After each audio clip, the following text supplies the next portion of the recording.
పులిమి మధు. కడప సర్వసభ్య సమావేశంలో కుర్చీ వివాదం, మేయర్ ఎమ్మెల్యేల మధ్య మాటల యుద్ధం. కడప నగరపాలక సంస్థ సర్వసభ్య సమావేశం రసాబసగా మారింది. అయితే మేయర్ మరియు ఎమ్మెల్యేల మధ్య కుర్చీ వివాదం రాసుకుంది. సభలో ఏం జరుగుతుందో ఇప్పుడు మనం ఒక లుక్ వేద్దాం. వీడియోని ఎక్కడ స్కిప్ చేయకుండా మొత్తం చూడడానికి ట్రై చేయండి.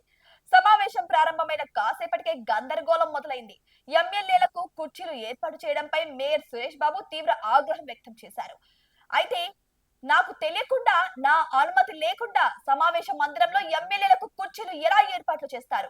ఇది ప్రోటోకాల్ కు విరుద్ధమని ఆయన మండిపడ్డారు. అయితే ఇక కమిషనర్ అధికార పార్టీకి తొత్తుగా వ్యవహరిస్తున్నారని మేయర్ ఆరోపించడం మొదలుపెట్టారు.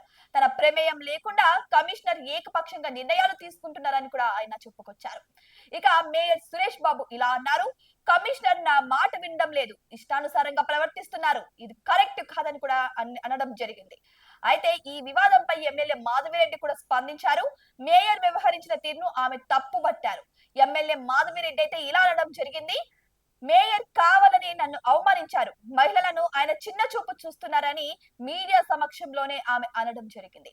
అయితే ఇరువురు నేతల మధ్య వాగ్వాదం తీవ్ర స్థాయికి చేరడంతో సమావేశం మధ్యలోనే నిలిచిపోవడం జరిగింది.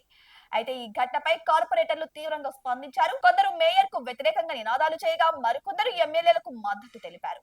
ఇటు చూస్తే మాధవి కూడా అసలు ఆడవారికి రెస్పెక్ట్ లేదన్న తీరుతో రెచ్చిపోతున్నారు.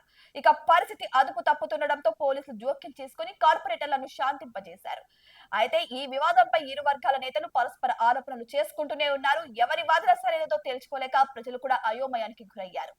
అయితే సురేష్ బాబు మీడియా సమక్షంలో ఇలా అనడం జరిగింది. నేను ఎలాంటి తప్పు చేయలేదు, నిబంధనల ప్రకారమే వ్యవహరించాను అని చెప్పుకొచ్చారు.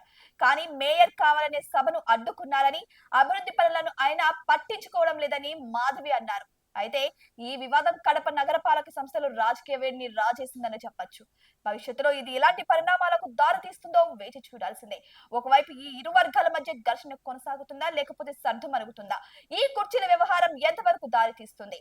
దీనిలోనే ఒకరి మీద ఒకరు దూషించుకునే ప్రభావం వరకు వెళ్తుందా?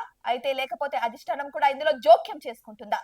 అసలు ఈ గొడవ ఎక్కడి వరకు దారి తీస్తుంది అనేది మనమంతా ఆసక్తిగా వెయిట్ చేయాల్సిందే. ఇటువంటి మరిన్ని అప్డేట్స్ కోసం అయితే మా ఛానల్ ని సబ్స్క్రైబ్ చేసుకోండి.